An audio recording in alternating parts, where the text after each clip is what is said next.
Jadi dokter, kalau mau jadi dokter. Menyuntik orang. Bisa nyuntik orang. Devin Nurfaizia, anak berusia 6 tahun ini divonis mengidap kanker darah akut atau leukemia. Devin telah menjalani 12 kemoterapi dari total target sebanyak 127 kemoterapi.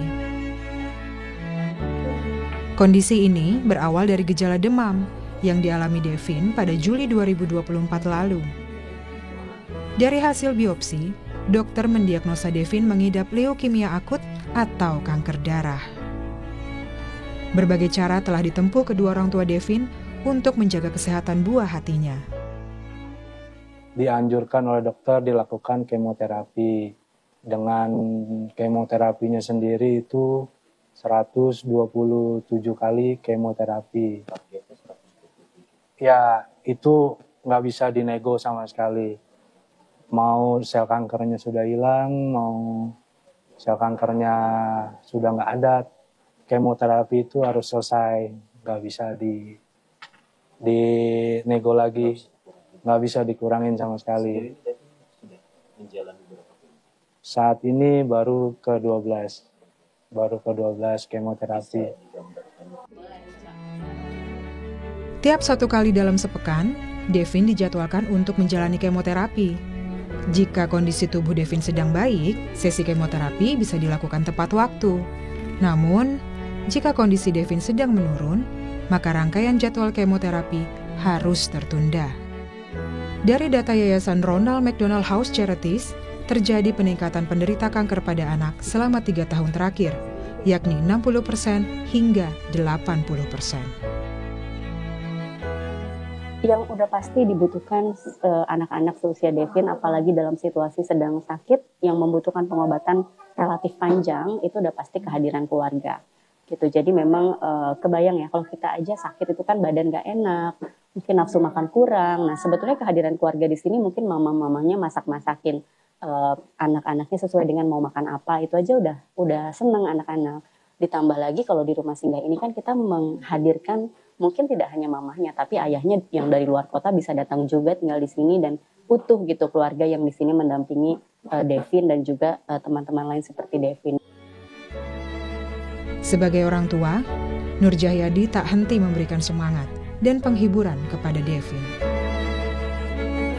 Kini Devin terpaksa menunda aktivitas sekolah demi fokus melakukan penyembuhan.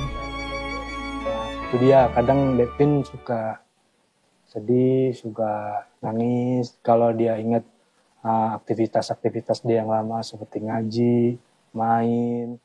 Harapannya udah pasti sembuh ya.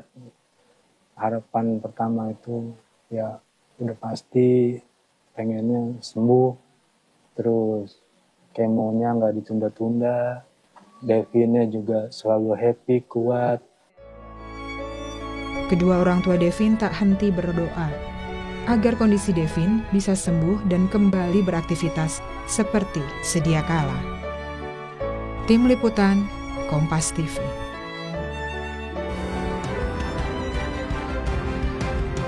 Malam hari ini, Saudara dan Cing Abdel, kita sudah bergabung ya. Di tengah-tengah kita ada Ayahanda Devin, Pak Nur Jayadi yang sudah hadir secara langsung. Pak Jaya, terima kasih banyak ya Pak Jaya sudah mau menyempatkan waktunya ke sini. Terima kasih.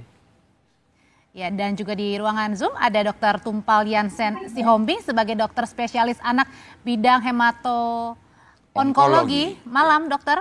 Malam, Dokter Tumpal. Selamat malam, Adel.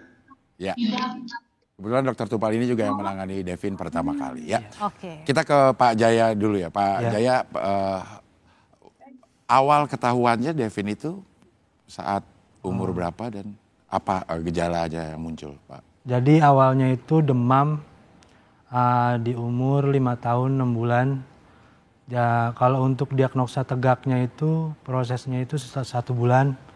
Jadi demam nggak turun-turun, dibawa ke klinik tetap nggak turun. Akhirnya saya mutusin ke rumah sakit. Di rumah sakit itu langsung dicek darah, semua darahnya rendah, HB-nya 4, leukositnya 2000. 4 itu harusnya HB normalnya 11. 12 Ya, ya. leukosit harusnya 5.500. Nah yang paling parah itu trombosit 15.000. Harusnya kan 150.000. Jadi badannya itu semua pada biru akibat rendahnya trombosit itu. Akhirnya dokter saat itu juga bilang, Pak, Bapak yang sabar, anak Bapak terkena kanker darah saat itu. Saya nggak bisa ngomong apa-apa saat itu. Langsung saat itu juga langsung dirujuk ke RSUD. Ke RSUD, anak saya masuk ICU selama seminggu. Di situ saya masih berharap kalau dokter itu salah diagnosa. Saya selalu berdoa terus semoga anak saya dokter itu salah diagnosa. Tapi di RSUD itu pas ketemu dokter jawabannya sama seperti dokter sebelumnya. Bapak harus sabar, harus ikhlas. Anak Bapak terkena kanker. Kalau untuk saat ini harus dirujuk ke Jakarta. Nah, pas di RSUD itu ditransfusi 2 kantong, naik ke angka 7, trombosit makin rendah, jadi 5.000 saat itu juga. Seminggu dari RSUD itu langsung ke Fatmawati, ketemu pertama kali sama dokter Tumpal. Saat itu ketemu sama dokter Tumpal, dokter Tumpal langsung nyaranin besoknya langsung dicek lab. Itu langsung segera semuanya prosesnya Pak Jaya? Langsung atau waktu itu mungkin Pak Jaya, aduh kayaknya kita pulang dulu, kita runding dulu deh sama ke keluarga. Saya nggak mikir ke situ lagi, langsung yang penting anak saya langsung ditanganin gitu. Sama saya selalu berharap juga kalau ini tuh salah dokternya. Karena kan kata dokter yang di RSUD itu, diagnosa tegaknya itu harus diambil sumsum tulang belakangnya. Terdapat sel blast atau tidak. Akhirnya ke dokter Tumpah diambil darah makin rendah lagi, masuk ICU lagi di Fatmawati. Setelah turun dari Fatmawati itu langsung diambil sumsum tulang belakangnya dari ICU itu. Diambil, saya masih berharap banget kalau dokter itu salah. Saya selalu berdoa, ya Allah semoga bukan kanker. Karena yang saya tahu kanker itu mematikan, tapi ternyata doa saya belum dikabulkan. Setelah diambil sumsum tulang belakangnya itu, 1 hari kemudian anak saya positif leukemia. Nah, coba kita sekarang tanyain ke dokternya langsung ya Cing ya. Ke dokter yang pertama kali, ini nanganin langsung Devin ya dok ya? Ya betul Mbak Adri. Waktu itu gimana dok pada saat tadi setelah rangkaian dengan proses gitu akhirnya Devin ini terkena kanker darah dok? Ya, Devin datang dengan rujukan. Pada saat itu kondisi betul-betul menunjukkan bahwa klinisnya tidak baik. Yang dimaksud tidak baik adalah anak ini mengalami anemi, kemudian ada beberapa perdarahan dan demam. Seperti kita ketahui bahwa leukemia itu adalah yang dalam bahasa awam adalah kanker sel darah putih. Kenapa bisa demikian? Karena permasalahannya adalah di dalam sumsum tulang. Seperti diketahui bahwa sumsum tulang itu membentuk sel darah merah, darah putih, dan trombosit. Akibat tidak terjadinya ketidakseimbangan di dalam sumsum tulang, maka produksi ketiga sel tersebut akan menurun. Akibatnya, kalau eritrosit atau darah merahnya turun, akan timbullah tanda atau gejala pucat. Terus sebaliknya, kalau trombositnya rendah juga akan ada perdarahan. Dan bila leukositnya rendah, mungkin akan ditimbulkan rasa sakit yang berulang atau mungkin demam berulang. Ya, dok. Sebenarnya ini bisa dideteksi dini nggak sih dok? Maksudnya sebelum sampai ke istilah awamnya sampai di stadium seperti ini, apakah kita bisa mendeteksi kira-kira gejala-gejala apa yang harus diwaspadai gitu dok? Bisa aja Pak Abdel. Jadi sebetulnya kita perlu menggalakkan untuk deteksi dini kanker. Kementerian Kesehatan sudah membuat program untuk deteksi dini kanker pada anak. Memang masyarakat kita banyak yang belum tahu. Jadi yang paling sering kami jumpai mereka datang adalah dengan pucat dan sering demam. Jadi kewaspadaan dini yang paling mudah diingat oleh orang tua adalah dengan memperhatikan aktivitas anak. Bila si anak sudah mulai tidak aktif, segeralah bawa ke dokter, atau dia yang sering sakit demam berulang, coba konsultasikan ke dokter. Demikian Pak Abdel. Iya, jadi biasanya kalau kita tahu kebiasaan anak kita masing-masing ya, kalau terlihat biasanya aktif dan tiba-tiba pasif, itu maksud saya apakah itu sudah ada di stadium yang mengkhawatirkan atau itu masih tanda-tanda dan bisa ditangani dok, gitu dok? Bisa. Itu salah satu yang paling mudah dideteksi oleh awam. Makanya salah satu program pemerintah kita Pak Presiden Prabowo untuk melakukan pemeriksaan gratis setiap tahun minimal pada saat ulang tahun itu sangat baik untuk mendeteksi kelainan-kelainan awal. Jadi mungkin nanti pada pemeriksaan darah akan dijumpai ketidakseimbangan sel-sel darah tersebut. Sehingga bisa diketahui lebih awal. Ya. Dok, apakah ini ada faktor eksternal dok? Mungkin karena makan atau faktor keturunan atau apa yang menyebabkan seorang anak atau kita bisa terkena kanker gitu dok? Bisa Pak. Jadi penyebab kanker itu pada anak khususnya tidak jelas. Dikatakan bahwa ada perubahan-perubahan genetik pada sel si anak dan disinyalir faktor-faktor eksternal seperti lingkungan dan lifestyle, pola hidup yang tidak sesuai dengan kesehatan hidup sehat, itu sangat berpengaruh untuk timbulnya kanker atau keganasan ini. Oke, saya mau kembali ke Pak Jaya ya, Cik ya. Pak Jaya, sebenarnya kan Devin ini 6 tahun, kemudian didiagnosa dari umur? Diagnosa 5 tahun 6 bulan. 5 tahun 6 bulan. Kalau flashback ke belakang atau kita lihat ke belakang, sebenarnya kegiatan Devin atau makanan Devin seperti apa sih? Kalau sehari-hari. Kalau makanan ya sewajarnya anak kecil jajan, karena kan saya kurang edukasi tentang makanan yang ini nggak boleh, ini boleh, karena kan saya kurang tahu kan yang di pikiran saya yang penting anak makan sehat. Oh, yang penting makan banyak gitu ya Pak ya? Nah saya nggak berpikir dampaknya ke depannya itu seperti apa. Jadi kalau anak minta jajan saya kasih, karena kurangnya edukasi. Jajanannya apa sih Pak biar kita bisa tahu? Jajanan itu seperti kayak snack atau mungkin goreng-gorengan? Lebih ke jajanan dagangan itu sih. Sama makanan juga, kadang juga kan karena mikirnya misalkan lagi nggak masak gitu kan.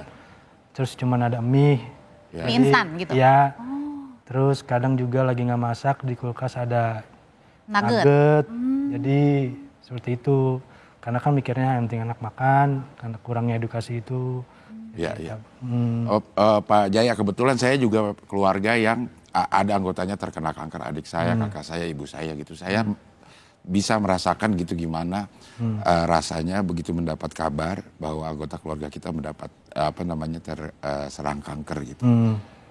Cukup down, sangat down pasti. Nah, cara memulihkannya gimana? Pada saat yang sama kita harus bikin semangat orang yang terkena penyakit. Pada saat yang sama jiwa kita juga hancur gitu. Itu gimana Pak Jaya sama istri? Kalau untuk awal-awal itu saya belum bisa nerima. Saya frustasi, setiap hari nangis. Masih nggak nyangka kalau ini terjadi pada anak saya. Sempat saya stres, kalang kabut, nggak bisa mikir. Sempat melakukan hal yang di luar nalar. Beruntungnya saya masih disadarkan tentang tanggung jawab. Jadi saya sadar dari hal yang buruk itu. Akhirnya setelah berjalannya waktu, saya sering ngelihat seperti ngelihat Aldi Taher kan, dia selalu bilang semangat, yang penting happy. Terus Denada juga bilang yang penting anak happy. Saya lakuin itu langsung. Saya pikir mungkin hati yang gembira adalah obat. Jadi saya buat anak saya happy terus. Karena kita juga lihat di media sosial ya Cing ya. Ini Devin ini tahu bahwa sakit ya? Tahu kan ya? Tahu. Tapi dia yang menyemangati dirinya dan orang lain itu bisa gitu, siapa yang nguatin? Itu saya bilang ke anak saya, Dia tahu dia sakit kanker darah, dia tahu karena itu biar dia berdamai sama sakitnya. Terus saya bilang, Devin kamu harus semangat, harus happy, jangan sedih. Kalau bisa kamu bisa nyemangatin orang, kamu juga senang, dia juga senang semangatin orang. Teman-temannya juga sebagian jadi ada yang semangat gara-gara ngelihat Devin di sosial media. Kok Devin bisa, kenapa kita nggak bisa gitu. Ya, memang pada dasarnya Devin itu anaknya sifatnya periang atau aktif atau gimana? Lebihnya periang, lebih ke aktif.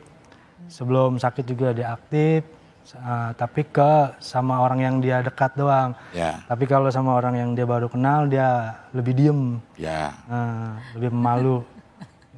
Iya, oke. Nanti kita juga kan ini sudah ada papanya Pak Devin yang bersama-sama kita ya, Cing. Ya. Kita juga pengen tahu dong, Cing, gimana Devin sedang apa malam ini? Lagi nonton kayaknya Sapa Indonesia Malam. Nanti kita ngobrol sama Devin ya.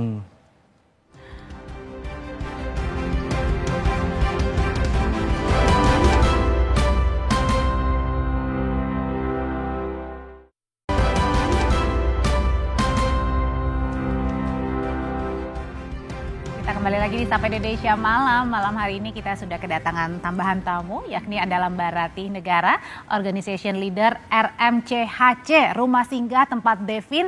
Selama ini sampai dengan sekarang ya Mbak Ratih, betul? Masih. Kemo di situ. Oke, sebenarnya sih rumah kemo itu rumah singgah ya. Rumah singgah itu apa sih Mbak? Dan kenapa harus ke rumah singgah? Kenapa nggak misalnya abis kemo pulang gitu? Ya, sebetulnya memang RMHC sendiri kita memang sudah selama 14 tahun ada di Indonesia dengan 3 program utama. Yang pertama itu kita memang punya mobil klinik kesehatan keliling yang membagikan imunisasi. Kemudian kita juga punya ruang tunggu keluarga yang ada di dalam rumah sakit. Yang ketiga ini adalah rumah singgah. Rumah singgah di mana Devin sekarang singgah selama masa pengobatan leukemia ini gitu ya. Saat ini kita sudah punya 3 rumah singgah, satu di Jakarta Selatan Lebak Bulus, yang kedua di Kiara RSCM, yang ketiga ada di dekat Rumah Sakit Sanglah di Bali gitu. Jadi kenapa perlu rumah singgah? Karena seperti yang tadi mungkin sudah dijelaskan sama Papa Devin, kalau setelah kemo itu kemungkinan besar kan imunnya turun, dan ketika pulang lagi ke tempat asalnya terlalu beresiko untuk kesehatannya, dan bolak-balik setiap minggu harus kemo, sehingga pasti Devin dan keluarganya butuh tempat tinggal sementara selama menjalani pengobatan yang panjang ini gitu. Oh, karena rumah sakit kemonya di Fatmawati, ya, betul. Sehingga yang terdekat rumah singgah di Lebak Bulus. Lebak Bulus, ya. Oh, di Lebak Bulus. Ya. Itu artinya sekeluarga ditampung di situ? Betul, kalau di rumah singgah Yayasan RMHC memang kita punya 1 kamar untuk 1 keluarga. Jadi bisa membawa ayah, ibu, kemudian pasiennya juga salah satu siblingsnya, adik atau kakaknya bisa jadi 1 kamar. Jadi mereka punya privacy juga gitu, bisa ada ya seperti merasakan rumah lah di sana. Ya. Oke, nah ini ada kisah juga kalau kita sering lihat di TikTok gitu, Cing ya. Ini Devin selalu selalu meminta harapan, doain Devin begitu, dan Devin pun sangat ceria sampai kalau kita melihat secara kasat mata kayaknya nggak sakit nih ya anak ini ya. Kita lihat ya seperti apa keceriaan Devin nih. Ubur ikan lele, semoga aku sembuh dari kanker darah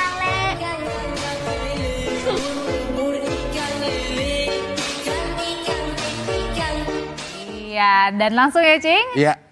Di sambungan Zoom sudah ada Devin dan mamanya. Selamat malam Devin. Malam Devin. Selamat malam. Halo. Halo.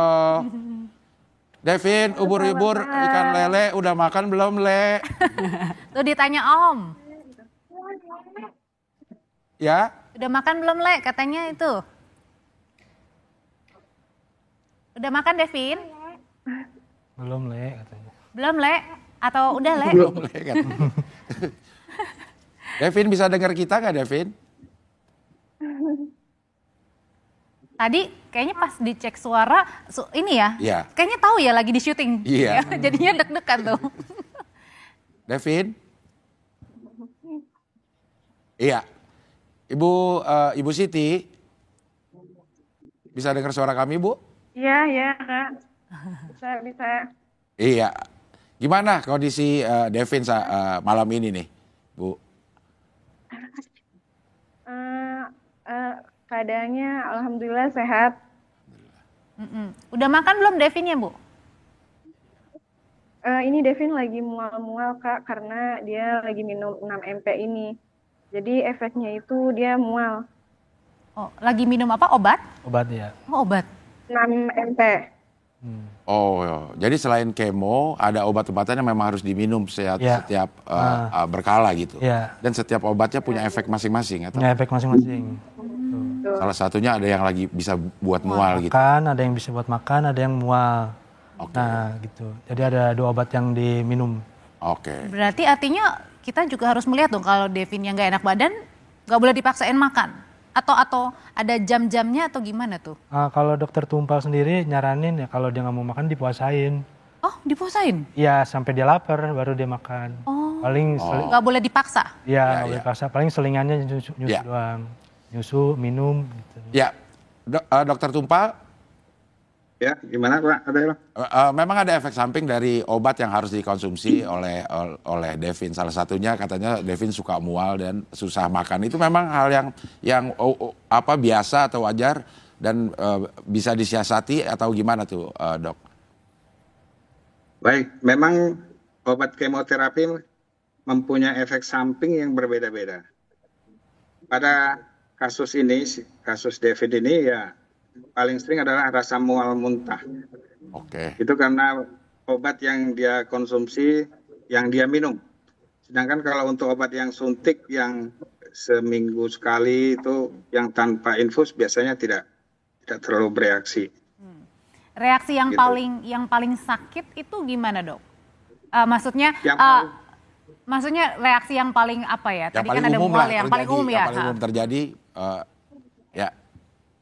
Paling umum yang pertama adalah mual muntah.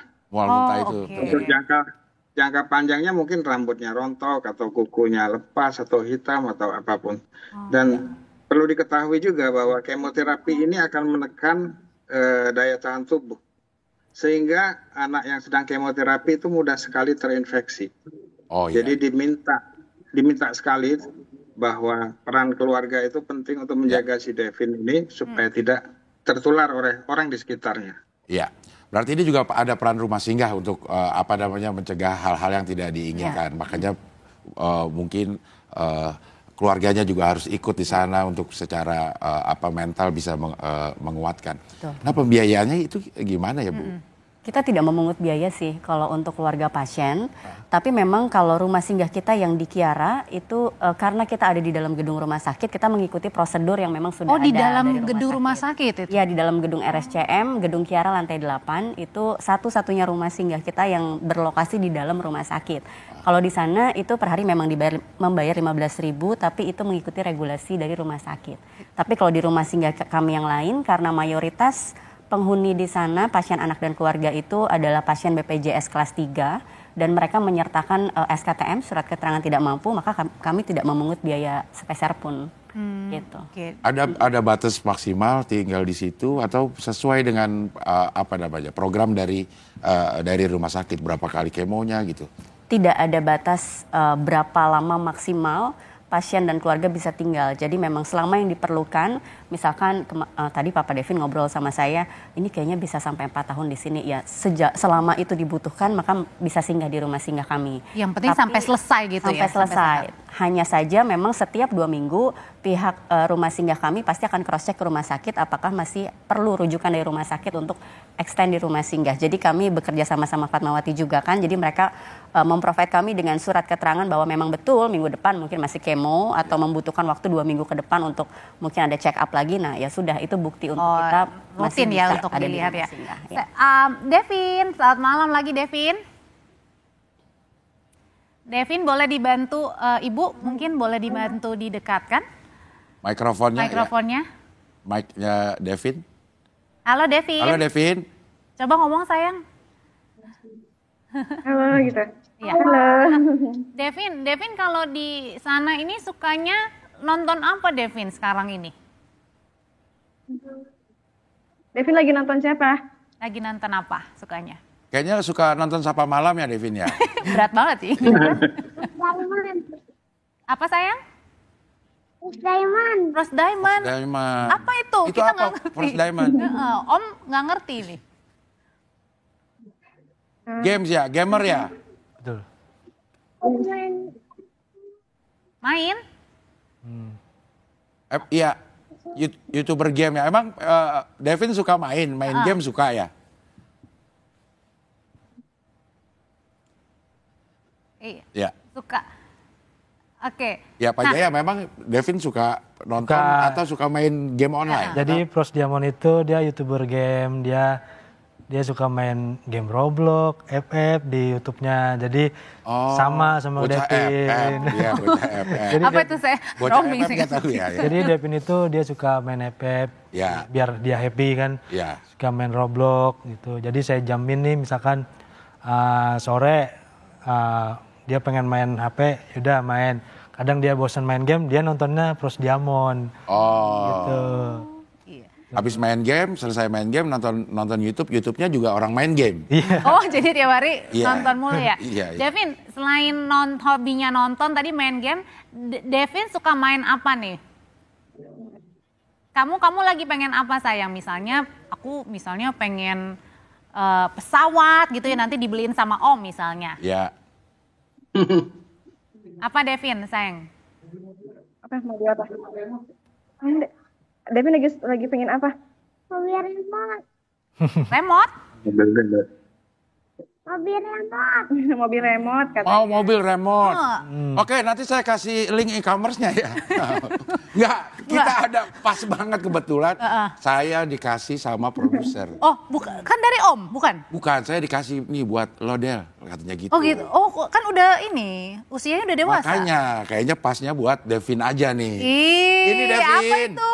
Ada Monster mobil Monster remote Jam. control Apa tuh? nih. Remote control. Iya, El Toro Loco. Makasih. Ih.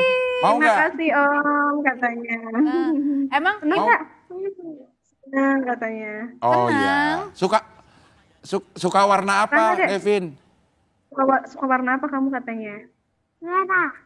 Wah, Merah. pas banget ini walaupun Merah, orange. ya, Walaupun orange. kalau ini suka nggak Devin, coba lihat nih. Ih, Suka ini apa suka Om? Nih, ganteng. suka nggak? Suka Om ganteng? Suka. Oh, Suka katanya Om. Oh suka, ya. Ya kalau gitu Om titip ke Papa ya, Pak Jaya ini. Silakan. Emang Yang apa? Makasih ya, Ci. Iya, 100.000 Pak. gimana? Ini Lu masih gajian 0 rupiah, Iya, iya, Cing. iya. Dari Tapi Kompas. aku mau tahu dong, mungkin bisa diceritain dulu kenapa ini remote control Devin pengen, Pak? Jadi Devin kan waktu itu dapat mobil remote dari yayasan YKI, Yayasan Kanker, mobil remote. Nah, cuman 10 menit itu lowbat. Oh. Jadi dia pengen main, baru main sebentar, udah lowbat, jadi dicas dulu. Oh, jadi Cas 30 menit baru Baru main bentar, habis. lagi. Habis, Iya. ya. Nah, terus dia ngomong pengen beli mobil remote, dia ngomong gitu. Oh. Nah, alhamdulillah nih dapat nih, bayar nggak Jing? Enggak bayar, itu Cing. gratis, enggak gratis. Kebetulan saya juga dikasih sama dia. Ini dari Kompas TV ya. Ya, terima kasih Kompas. Halo dokter, kita mau kembali lagi ya Cing ya ke Ya. dokter ya. Dokter, mau Boleh, dong, ya. dokter mau dong boleh semangatin Devin kan, dokter juga menjadi dokter pertamanya Devin. Kemudian buat anak-anak gimana nih dok? Yang saat ini sedang berjuang juga melawan cancer, termasuk juga dengan orang tua kan harus sama-sama saling menguatkan kita nih. Ya, baik. Yang pertama jelas kita memotivasi pasien termasuk Devin harus semangat. Semangat ya Devin ya. Devin masih ingat nggak nih Pak Dokter, Om Dokter? Ya, iya Om. Iya Pak Dokter gitu. Ya, makasih. Jadi kita mengusahakan memotivasi supaya tetap melanjutkan terapi, dalam hal ini kemoterapi. Mengingat tadi di depan diutarakan bahwa kemoterapi bisa menekan daya tahan tubuh, peran orang tua sangat penting untuk menjaga supaya anak tidak sakit. Karena begitu dia sakit, misalkan demam, kemoterapi harus kita tunda. Jadi kita tidak akan memperberat. Makanya lama pengobatan tadi seperti Pak Jaya bilang 4 tahun, mudah-mudahan nggak sampai 4 tahun ya Pak. hanya 2 tahun. Amin. Siap. Itu bisa terjadi kalau kondisi-kondisi tertentu. Yang paling sering adalah demam. Jadi Tapi bisa sembuh ya dok ya, penyebab- Devin ya, setelah selesai kemo. bisa, kita doakanlah. Amin. Karena protokol di Indonesia untuk leukemia sudah baik. Jadi sebetulnya sejawat-sejawat saya juga, kami di sini semua sudah cukup mampu untuk menata laksana pasien-pasien leukemia seperti ini. Gitu. Ya. Baik, terima kasih Pak Dokter. Nah, Bu Rati, di rumah singgah ini hanya memang menampung keluarganya atau ada program-program pendampingan atau? Ada, pasti ada. Jadi memang konsep kami tidak hanya menyediakan akomodasi aja tempat tinggal tentunya, karena kita pengen ada juga dampingan lah bagi keluarga pasien juga yang di sana. Kita biasanya ada aktivitas untuk orang tua dan anak. Nah, belum lama ini juga kita ada acara kayak art terapi untuk para orang tua. Kemudian sering juga kita mengadakan yoga bersama orang tua, bagaimana meregulasi emosi, bagaimana menghadapi situasi kedukaan gitu ya. Itu juga kami biasanya kerjasama dengan para psikolog dari university juga.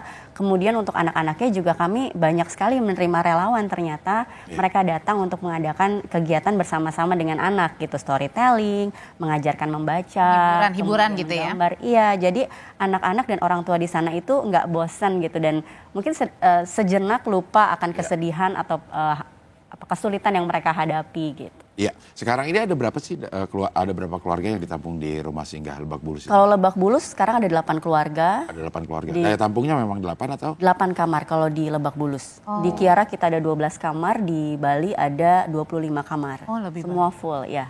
Semuanya full. Ya. Oke. Aku mau ngomong lagi nih sama Devin. Devin ditanya. Devin. Nantinya mau denger dong sama Om sama semuanya di sini, kan kamu di TikTok itu ubur-ubur ikan lele ya, doain Devin sembuh ya. Iya. Mau dong Devin di sini. Ubur-ubur. Oh, agak ini ya, terputus.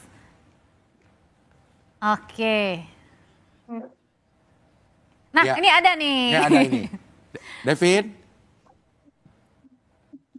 Om mau dengar ubur-ubur ikan lelenya dong? Coba ngomong sayang. Atau yang belakang tuh yang lewat boleh kalau mau ubur-ubur ikan lele. Iya. Gimana sayang? Coba kencengan. Ubur-ubur ikan lele, doain tadi doain Devin ya Le, apa gimana tuh? Iya. Yang kencang deh ngomongnya. Ya, 1, 2, 3. Ubur-ubur ikan boleh. Ulang lagi tadi patah-patah Devin. 1, 2, 3. Ulang lagi gimana? Ubur-ubur ikan lele, semoga aku sembuh, Le. Ya, sembuh. Amin. Iya. Pak Jayadi, terima kasih sudah hadir di sini berbagi. Mudah-mudahan ini menjadi motivasi untuk semua orang yang menyaksikan acara ini. Amin. Bu Rati juga terima kasih. Mudah-mudahan dibalas dengan banyak keberkahan untuk rumah singgah dimanapun berada. Gitu. Mungkin boleh sedikit tambahan info kali Boleh. ya. RMAC juga sekarang lagi dalam proses pembangunan rumah singgah yang keempat nih. Di Jakarta Barat, Kemanggisan nanti akan bekerja sama juga dengan Rumah Sakit Jantung Harapan kita. Kita akan bangun 65 kamar. 65. Jadi mohon dukungannya juga ya. Jadi semakin banyak keluarga yang terjangkau gitu yang ya. terbantu dengan kehadiran. Ya. Terima kasih juga ya dokter ya. Dokter Tumpal, terima kasih. Terima kasih. Masih. Ya. Terima kasih Ibu Siti. Ibu Siti, Devin. Dadah. Ya. Terima kasih Om. Ya, sama-sama. Ya. Sehat.